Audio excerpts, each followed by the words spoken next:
Kirk Watson is the Texas State Senator for District 14, which includes most of Travis County in the city of Austin.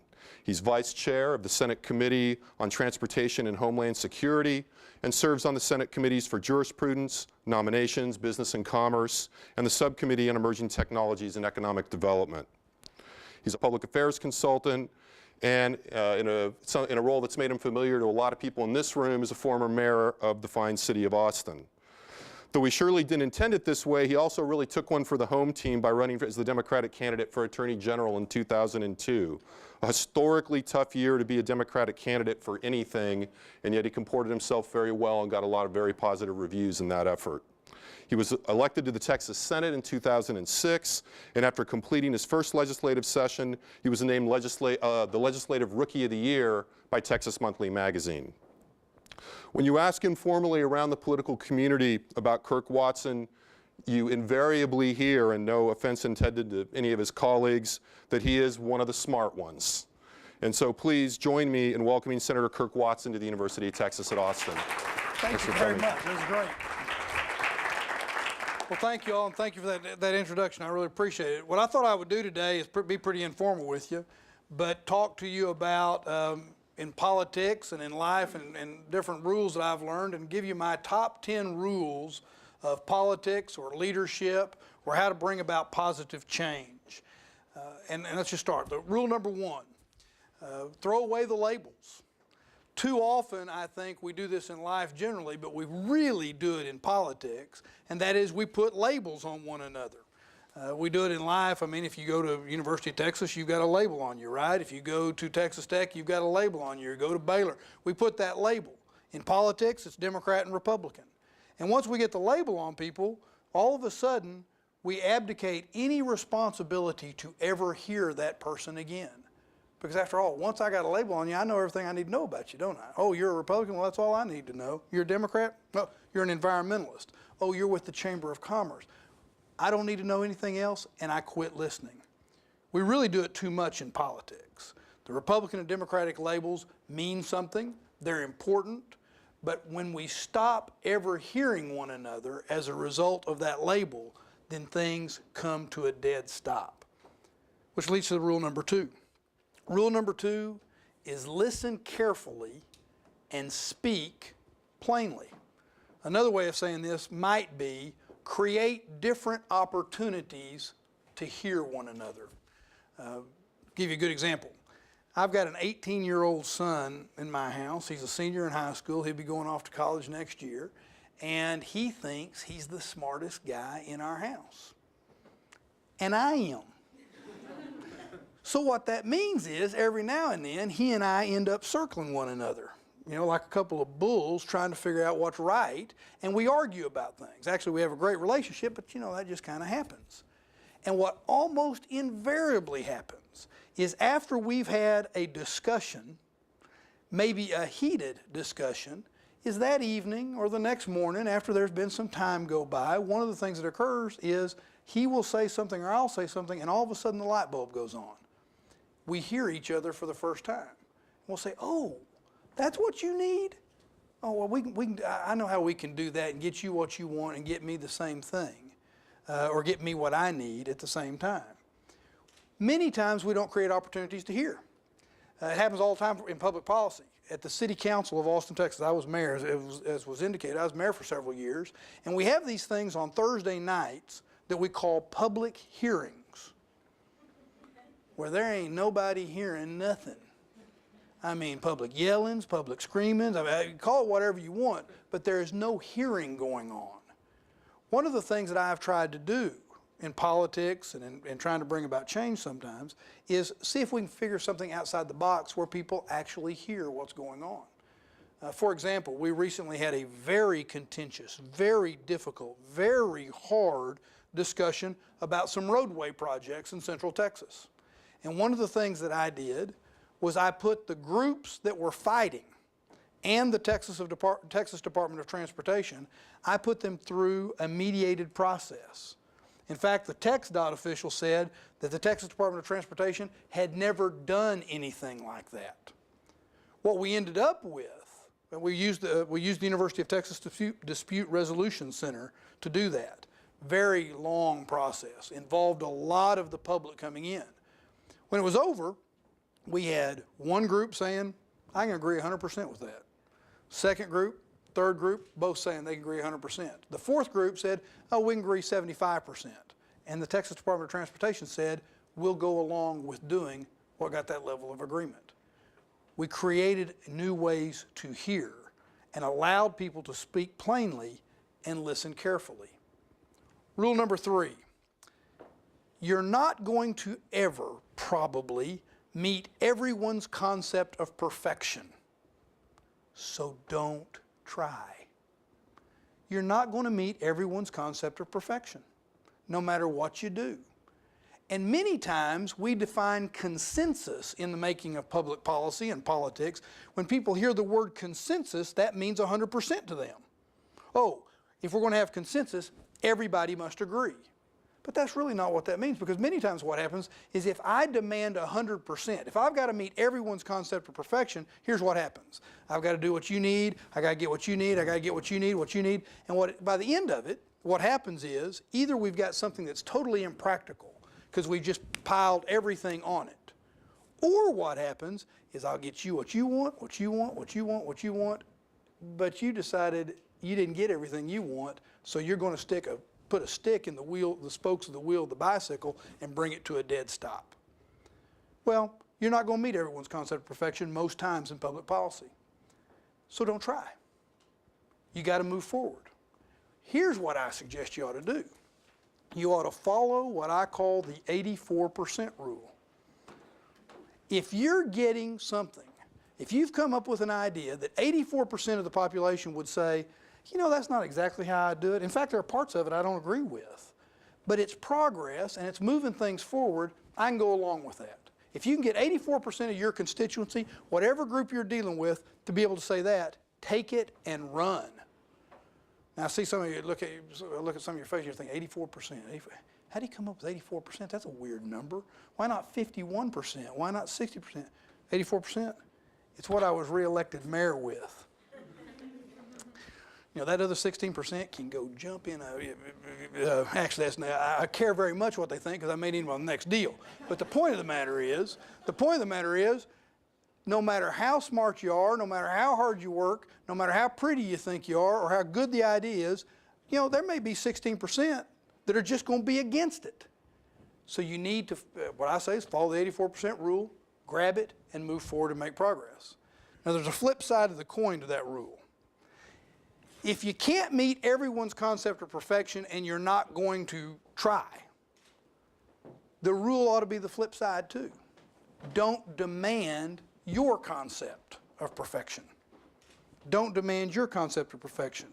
Instead, work with people and try to come up with an 84% where you're getting 84% of what you want, or whatever the right number might be.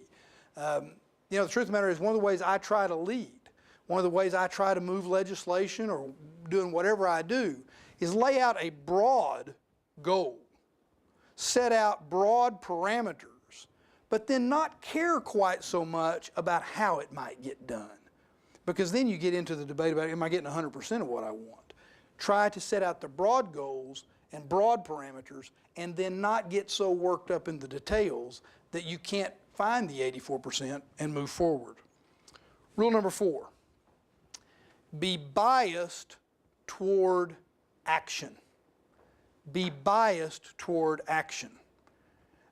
You know, the truth of the matter is, I don't have time and don't have a lot of faith in people that find themselves in politics or public policy and they are so afraid to move forward.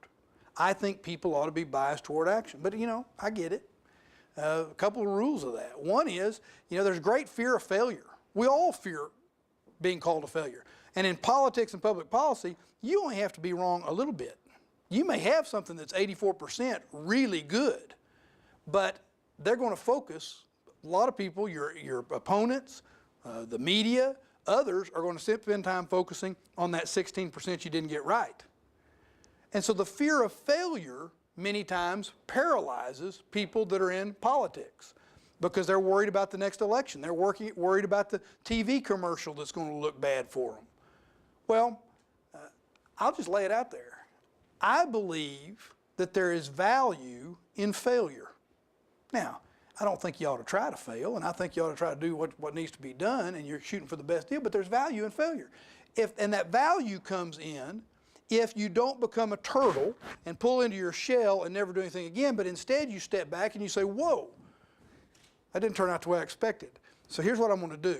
I'm going to figure out why it didn't. And the next time, I'm going to do things differently. I promise you, I won't tell you what they are, but I promise you there were some failures along the way.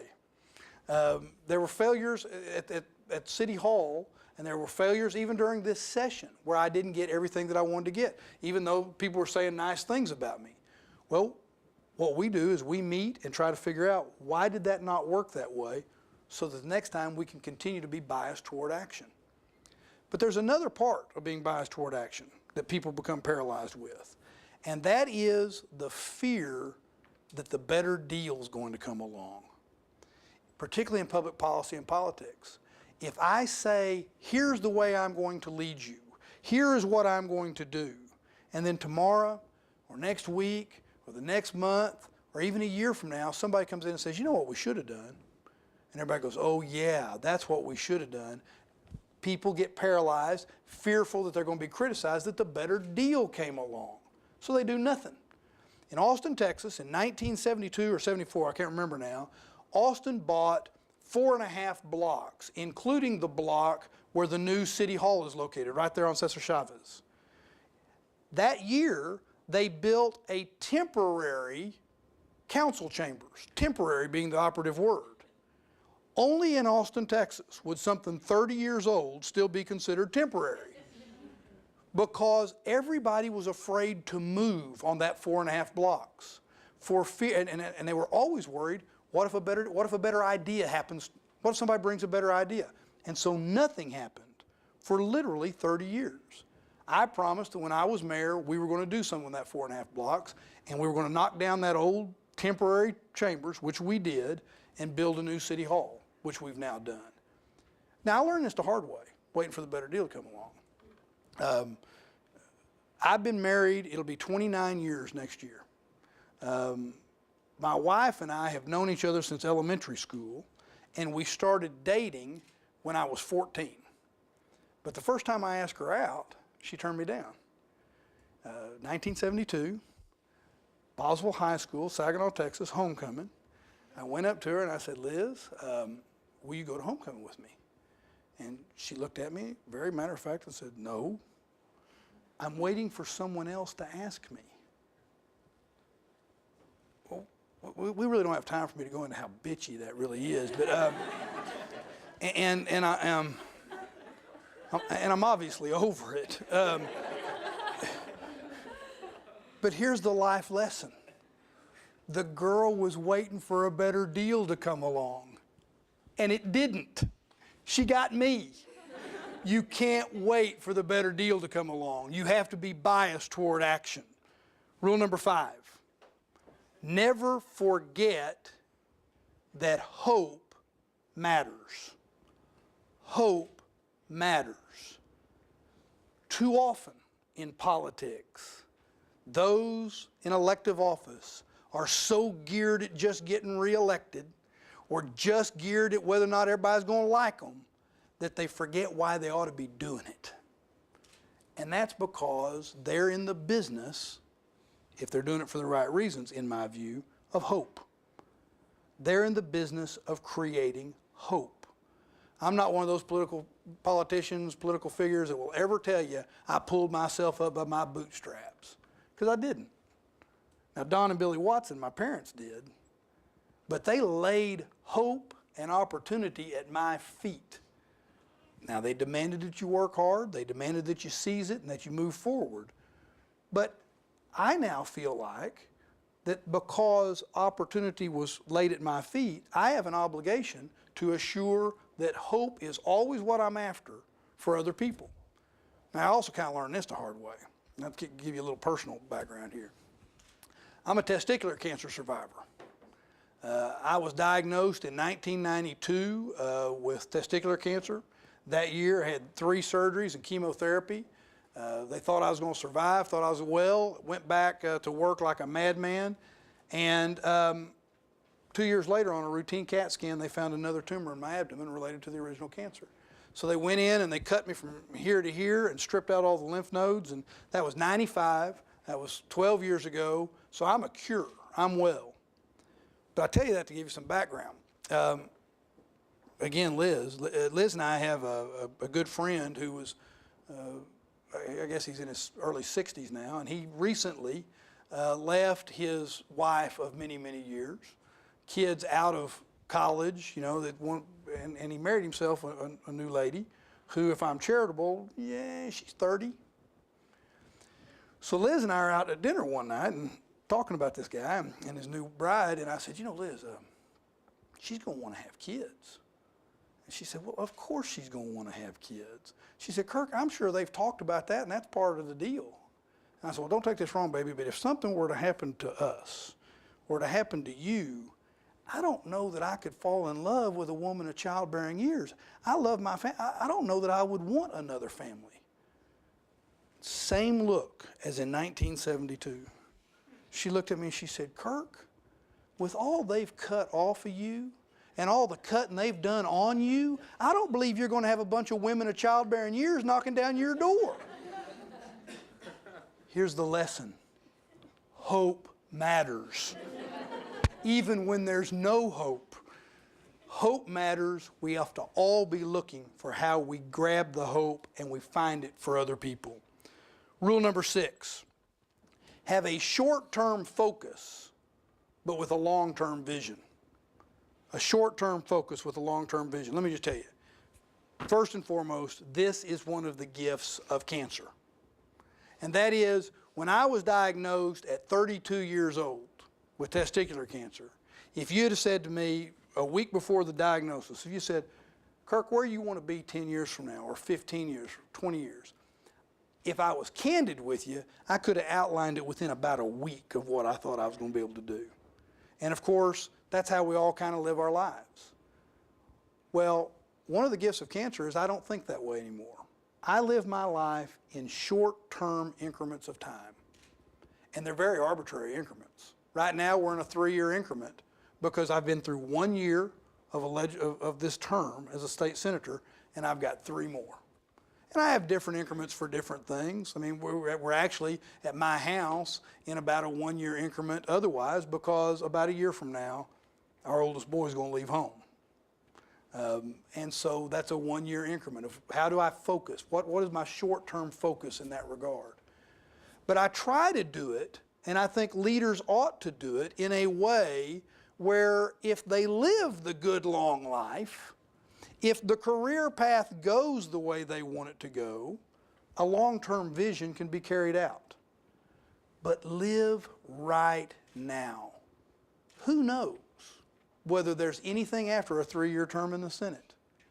I need to succeed in this increment of time. Who knows if I'm going to be, I'm not going to have a pain somewhere 2 years from now, and all the best laid plans fall away. So have a short-term focus on the here and now and getting done what you can get done, but do it in such a way that the long-term vision can be carried out. Rule number 7, know your core values and assets and admit your weaknesses. I think most folks feel like they know what their core values and assets are. They go through their day thinking they know what those are, but they rarely stop and quietly assess, what are my core values and assets? And then maybe they do that every now and then, but they don't do it again, because we become accustomed to thinking we know ourselves and we know what our core values and assets are. I really believe, talk about increments of time, I think it's very appropriate in various points in life to stop and reassess your core values and assets. Reassess your dreams. Reassess what it is you want to do. Now, a lot of people would say to me, and in fact I had somebody one time say to me, well, your values shouldn't change. Well, bull, because life changes you. You may have life experiences, the birth of a child, the loss of a loved one, a disease that you survive that changes those values. They may even change your assets, and your assets hopefully change from time to time. You become better educated, you have different life experiences that shape the way you do things. But if you never stop and try to assess that, you may be missing something. And it needs to be what are your core, at your core. Often in politics, it becomes kind of it's what you think it might be an asset or a value, but that's just, many times that's just politics. It's not about who the person really is. But the other part of it is you got to be willing to admit your weaknesses. And we've all got them. And you need to be honest about what your weaknesses are. There may be some things I just can't do politically, in public policy, in raising my kids, whatever it might be. There are just some things I might not be able to do because I have weaknesses. It's sometimes hard to realize that when you're real young, but you learn them more and more as you grow older, and I think you have to be willing to admit those and try to wire around them. So know your core values and assets and be willing to admit your weaknesses. Rule number 8, avoid the nitpickers, naysayers, and know-it-alls. I haven't started this by giving you the rule of throwing away the labels. Let me give you 3 real good labels. The nitpickers, naysayers, and know-it-alls. I mean, and we know who they are. We see them every day. The nitpicker is somebody that can find something that can just tear little bitty stuff apart. Death by 1,000 cuts. Just nitpick it to death.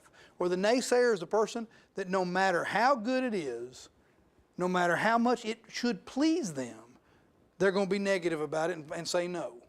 And of course the know-it-alls. The folks who are just so much smarter than the rest of us, or so much holier than the rest of us, that they lord it over us. And of course in public politics, in public policy and politics, lots of nitpickers, naysayers, and know-it-alls get themselves elected. They serve in office, and they create problems. Now, another way of saying this without using the labels is avoid the negative energy. Life is too hard. Life is too difficult and throws enough negativity up just naturally that you have to deal with that kind of negative energy. Get it out of the room. I mean, it's called negative energy for a reason. Frankly, it's probably in that 16%. The point being, set it aside and focus on getting beyond it. Rule number 9, create new and different constituencies and avoid creating unnecessary enemies. Create new and different constituencies and avoid creating unnecessary enemies. Here's what I mean by that. Often, we may be single-minded in our focus on a project or a piece of public policy. And it can be something that's very good and that you're going to get better than 50% on. People are going to support what it is that you want to do. And we become very blinded, particularly if we're involved, and I don't mean this term in a negative way or a derogatory way, but we're with some, let's say, a special interest advocacy group. And we're with an advocacy group, and that advocacy group's role is to advance this cause. And we're with them, and we're helping them in that regard. But we put on blinders, because that's what we're after. If what we would do is take the blinders off and sometimes step back and say, is there some way I can change this result? Now, the result's going to win. It's a good result. But is there some way I can change that result, and what I can then do is bring in this group or that group or stop somebody from being negative? I've now created different constituencies for the program. Give you an example. We are coming close to completing the Long Center for the Performing Arts down there on Auditorium Shores. Well, when I first got elected mayor, this city did not have a performing arts center of its own, and didn't have a plan for how to get there. The arts community had come to me, and particularly the high arts, ballet and opera and symphony, and said we need to have a performing arts center, and I agreed with them. I think great cities have great arts, and I think it's wonderful to have the University of Texas and Bass Concert Hall here, but great cities should be supplemented by great universities and not totally supplied by great universities. So I was all for this. And I said, well, how are we going to do it? Because we don't have the money to do it. We're going to have to do something unique. And their answer was, well, I'll tell you what, if you'll let us use that old Palmer Auditorium that had kind of gone into decay, despair, which was built in 1951, if you'll let us use that, we will raise $70 million of private money to build a new performing arts center. Well, that sounds like a pretty good deal to me. But it sits on parkland. It sits on parkland, which means that you have to have an election to be able to enter into that public-private partnership. Well, instinctively, I didn't believe that those SOBs, and that's by the Symphony, Opera, and Ballet, would be able to win that election. I didn't believe they could win that election by themselves. So one of the things we did is we said, all right, everybody that's using Palmer right now, it's kind of dilapidated. We're not putting that kind of money into it, good money into it. Would you like to have a new community event center? Because I can find some additional money to build a new community event center. And all of a sudden, I've now got a constituency of people that do community events very supportive of a new performing arts center.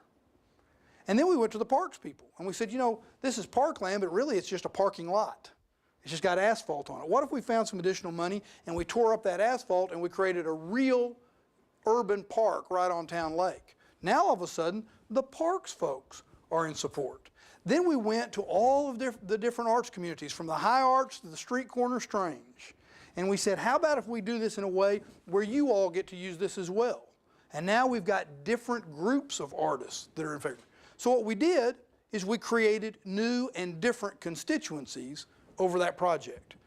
It passed, it's going to open. We've got a great park down there, a new community event center. It's going to be great for the city of Austin. So create new and different constituencies. But likewise, don't create unnecessary enemies. Do your business in a way where, again, we may fight like crazy today. We may really disagree substantively, but let's do it in a way so that tomorrow, if I need your vote, you don't hate me, or I don't hate you and you need my vote. We're all in it together, but and you know, the way I was raised at Don Watson's dinner table was that we were taught to kind of argue with each other. He got a kick out of good debate and discussion, but we were always required to do it in a way that when we stood up, we were still family.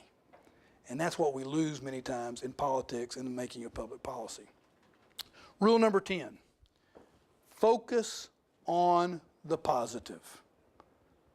Another way of saying this is find the powerful. Find the power even in the most desperate of situations. And I don't mean power in the sense of controlling somebody or that kind of thing. I mean the positive. I mean the part that burns in terms of strength. And I learned this very personally too. I learned this from my mother.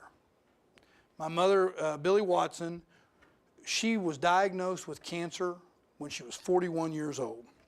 And at the time she was diagnosed, it seemed like way too short a time that we were left with. And her rule of life became, you talk about living in increments, her rule of life was keep me alive 6 months. Because who knows what I'll get to see, and who knows what they'll invent that'll keep me alive another 6 months. And sure enough, she lived to be 62. And her cancer recurred over and over and over. And by the time she was done, they had done everything medical science had for her. They had done high-dose chemo, they had done bone marrow transplants, they had done full-body radiation. Anything that medical science could throw at that woman, it did. But here was the beauty. She got to see both her boys graduate from college and law school. She got to see all 4 of her grandchildren born. She got to see a far too short but very happy retirement with my old man. They moved from North Texas down to Wimberley. It was great. Well, Daddy died, and 13 months later, Mother was sick again and she was in the hospital. And the doctor, who happened to be my oncologist, and my old man's oncologist, and my mother's oncologist too, he came down the hallway, and my brother, who's 2 years younger, he and I were standing there in the hallway, and the doctor comes up and says, look, as tough as she is, we're done. This is her last time to be in the hospital. And the best I can do is I can load her up on some blood, and y'all can take her home, call in hospice, and she can die at home, which is the way she wanted to die. So we said, okay, so we go in to talk to our mother. And we're standing there at her bedside, and we lay this out for her, and she handled it like Billy Watson handled everything. And she said, okay, is there anything we need to get done? No, we don't. She said, well, I want to give some things away. And my brother and I both kind of cringed at that because, you know, they just seemed kind of morbid and weird. And we said, well, mother, we get along fine. We'll be okay. And she said, no, I want to do this. So she turns to my brother and she says, Kyle, do you want A, B, C? And he said, well, yeah. She said, okay, that's yours. Then she turns to me.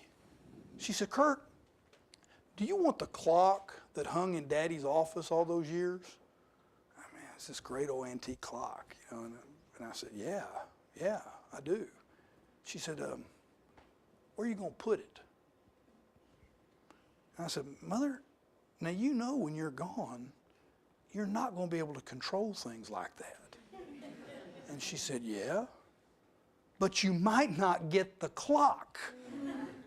Billy Watson could find the power even in the most desperate of situations. She could focus on the positive no matter what the occurrence. She was able, in fact, the day she went to the hospital for the last time and ended up dying in that hospital, she got up on her exercise bike and rode it for 10 minutes until she couldn't ride it anymore. Her theory was, as long as I'm exercising, the cancer can't get me. She could find the power and the positive everywhere. We sometimes get too focused on whatever seems to be bugging us at that time. And I'm bad about that. I can become obsessive about something that drives me crazy. But we need to focus on the positive and find the heat that otherwise drives us. Those are the 10 rules. I'm going to mention one other rule, and that is enjoy what you're doing. Enjoy, from a political standpoint or a public policy standpoint or whatever job you're in, enjoy the service. Enjoy what you're doing. I mean, I think too many people in public life today seem angry. They're mad. You can't flip through the channels without having virtually every other channel somebody screaming at you, or at least screaming at each other. I don't get the anger. Don't do it if it irritates you that bad.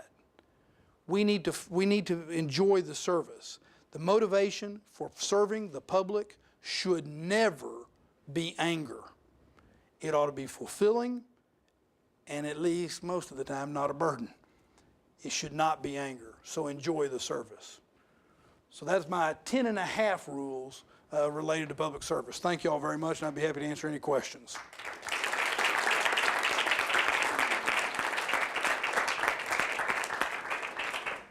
Anybody got any questions? Is that how we operate? Yeah. Okay.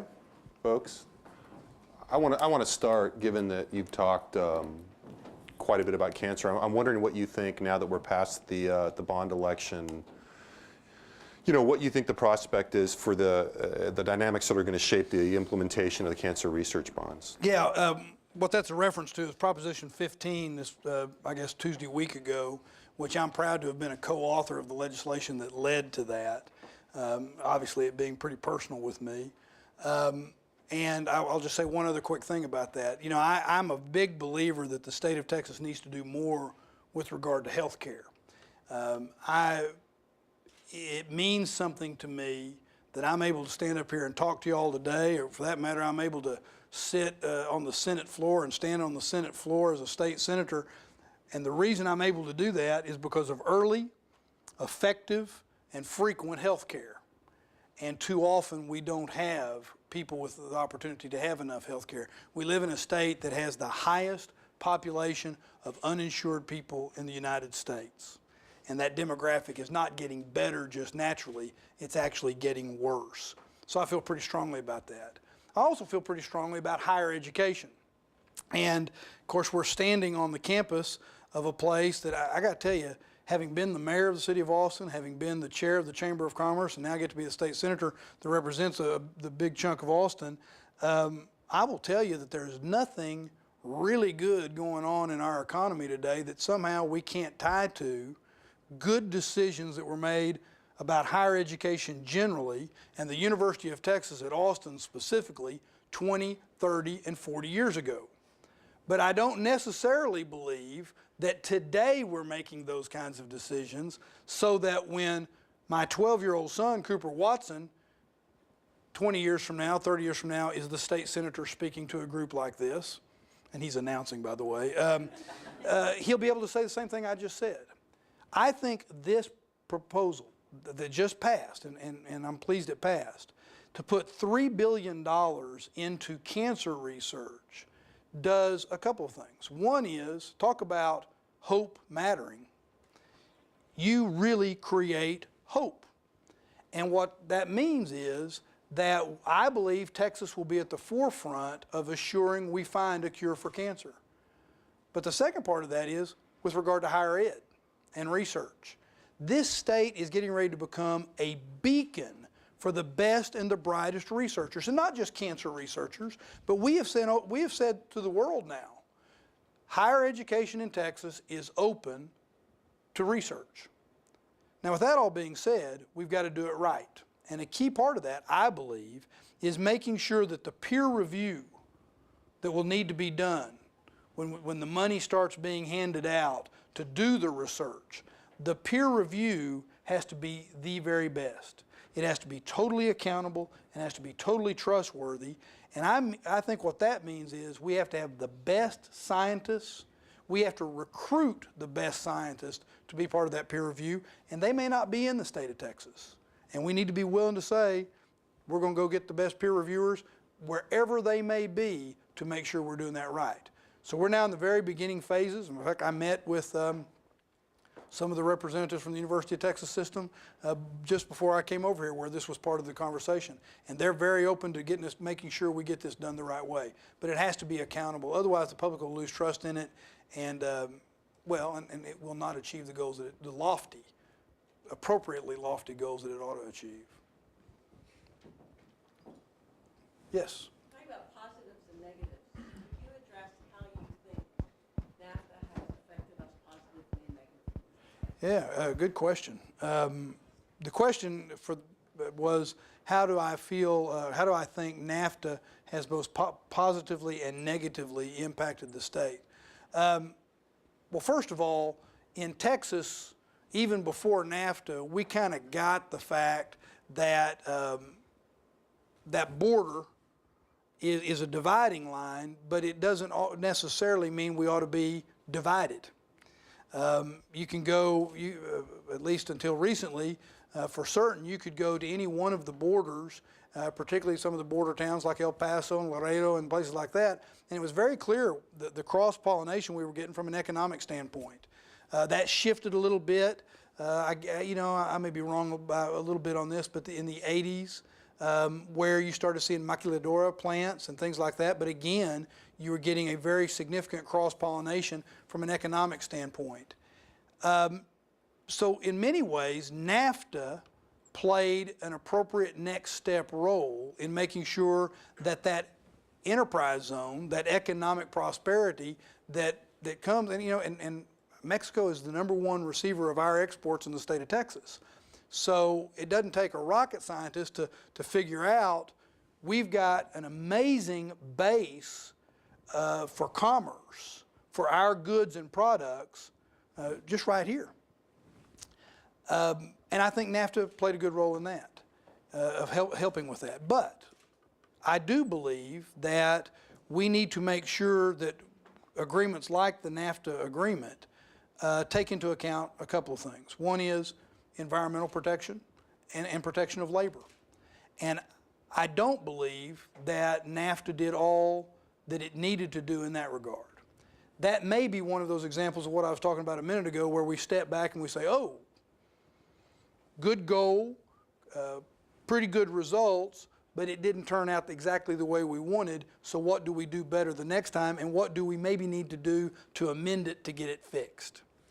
The other thing is, I think it's important that if you're going to enter into something that you, at the front end, say, hey, this was probably going to increase commerce. We're going to have more trucks on our roads. We're going to have more people coming back and forth with goods. I got to say, be prepared for that and be prepared to put the money into the deal. So one of the negatives is that we're stuck in traffic here. in the state. And I-35 being the primary NAFTA roadway, I think we caught a lot of difficulty as a result of that, particularly here in Austin, Texas and Central Texas, because we didn't prepare the infrastructure for what was an anticipated and in fact a hoped for result. So that's the way I would answer that. Other thoughts or questions? Yeah. Yeah, my folks, my in-laws live out in Llano, and I go out there occasionally. And whether I go out in 290 or 71, certainly noticed a lot of development in the hill country. And I know that for Central Texaners and people really around the state, the hill country is a real treasure. And I'm wondering what is being done in terms of, you know, parkland or zoning, or whether it's or private efforts to protect that, because it seems that every time I go out, there's something new going up. Well, you know, we have a strong heritage and a strong bond with the hill country. And when I was mayor, for example, we approached things, when I became mayor, I felt like we had a de facto two-party system in Austin. And it wasn't, you don't get elected mayor as a Democrat or a Republican, you get elected mayor in a nonpartisan, no labels. But we had a de facto two-party system that was as bad as any Democratic and Republican kind of deal, and it was environmentalists versus developers. It was the Chamber of Commerce versus the Sierra Club. It was the Save Our Springs Alliance versus the Real Estate Council. And I mean, it was really like parties. You needed the party to run in many cases. And I ran saying, I'm going to bring everybody together. And we tried to do, and we're very successful, I believe, and I think most people would agree.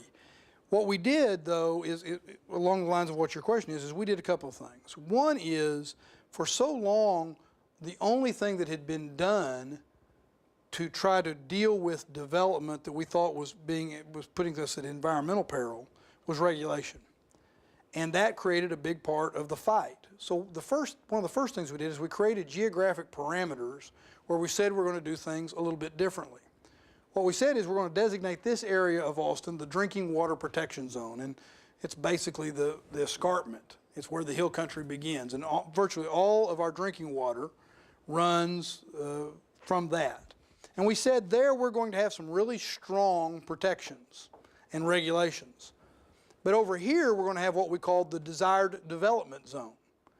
And there, what we're going to do, because we want to grow our tax base so that current taxpayers benefit by having increased revenue for police and fire and EMS and parks, playgrounds, libraries, you name it, what we're going to do is we're going to create incentives.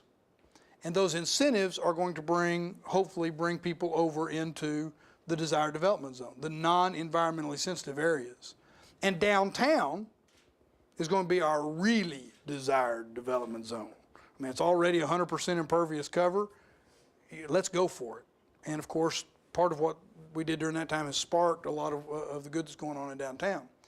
The second thing we did is we had been told, you know, the regulation of the hill country had led a lot of the developers in the business community to say, you know, if you're going to regulate it this much, you ought to buy it. So we said, whoa, good idea. And so I was elected in May of '97, and in May of '98, 1 year later, we went to the voters with a $65 million bond proposal to buy up to 15,000 acres of land for the purpose we'd either buy it in fee simple or put conservation easements on it for the purpose of protecting our water and protecting the hill country. Well, that grew over time. That was the first, and I would venture to say no other city in America, maybe the world, has set aside as much land as Austin and Travis County have for the protection.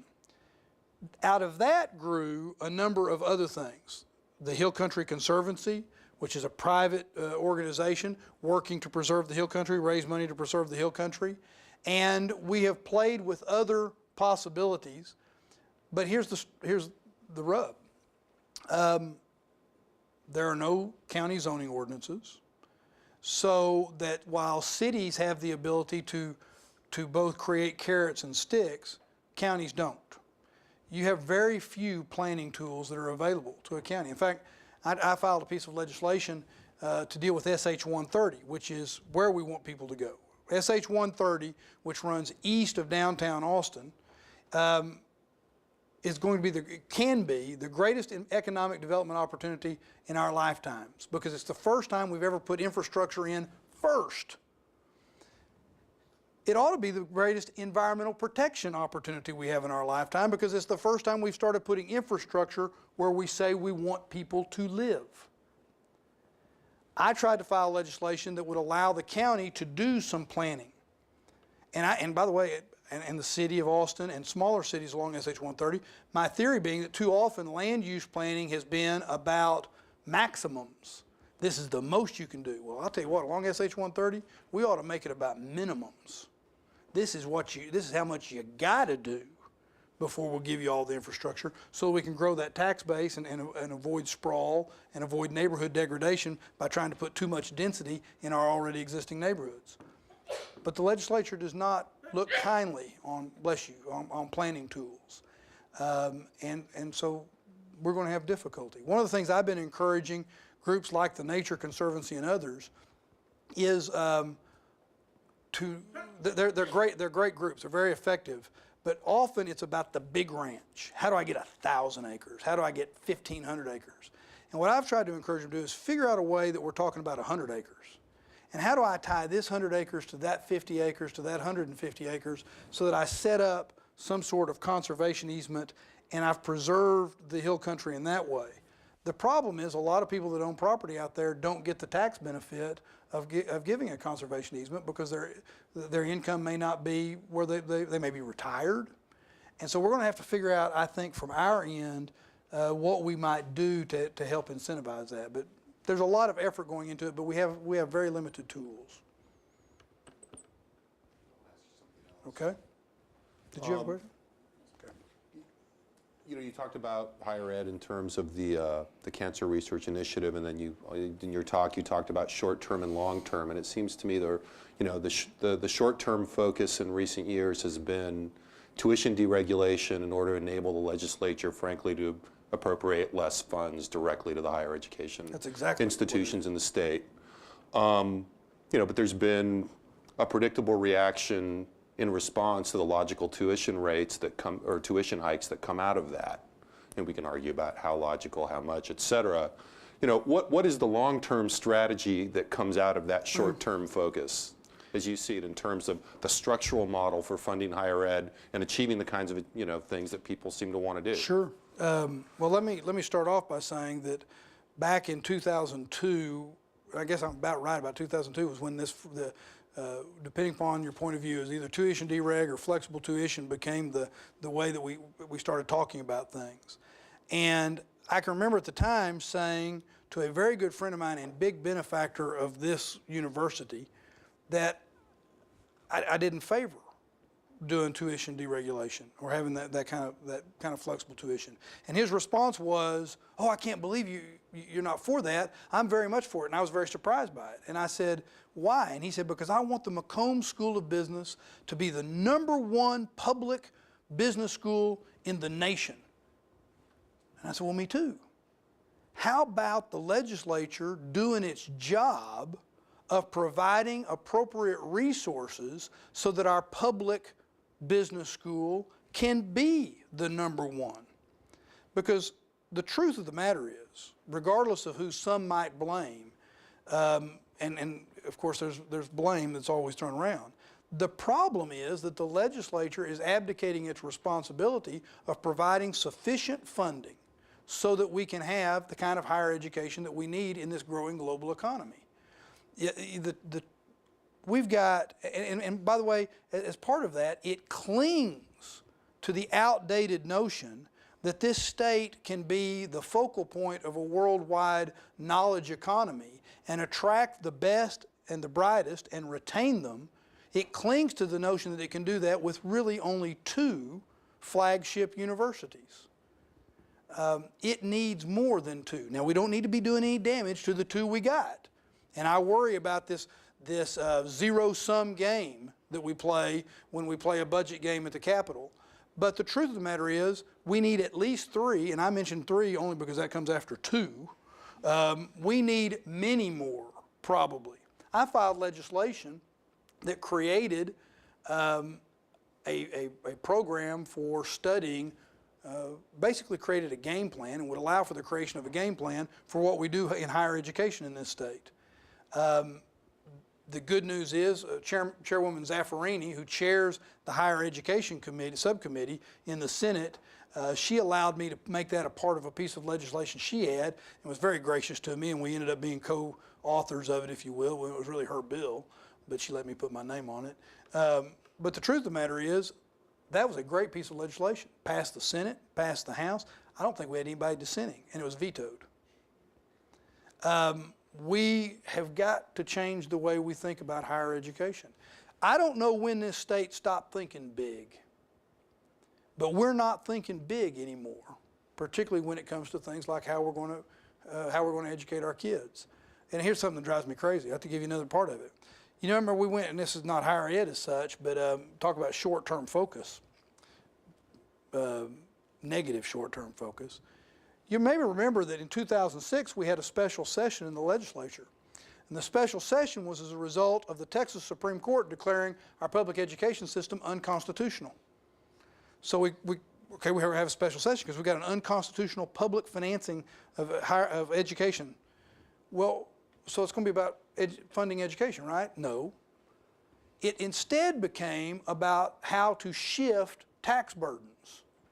And the state leadership said, okay, here's what we'll do. We're going to give you, citizens, a property tax cut. Well, here's the rub. There is no state property tax. So the only way they could say that is if they created a mechanism that required the local school districts to reduce the property tax. And they did. But that means we've got to have additional money, right, to supplement what they've just taken away. So they created what is now called the margins tax. No need to go into all that, but at the time they did it, I think they knew it wasn't going to cover it. So we come into this session, and we have a surplus. And one of the things they do with that surplus is they take $2.4 billion and they shove it in a mattress. And that's what it is. I mean, it's in a bank account somewhere. I hope it's drawing interest because it is not the rainy day fund. The rainy day fund's full. It wasn't needed to do anything on the balancing of the budget. I don't know that it's ever been done in the history of the state of Texas. They just take $2.4 billion and put it in a fund to do nothing except be there to cover their fear that their tax shifting scheme isn't going to let them live up to their campaign promises. Now that $2.4 billion, it's not paying for education. It's not paying for higher education. It's not paying for health care. It's not paying for any of the roads. It ain't paying for nothing. We have got to have more truth in taxation in the budgeting process. Tell the people what we're going to do, and we need to invest in the future. And higher ed, we need to start thinking big again. Any other questions? Well, let's thank Senator Watson for coming. Thank you all very much. Good luck to you, and God bless you. Thanks, Ernest. That's great. Thank you. Thank you.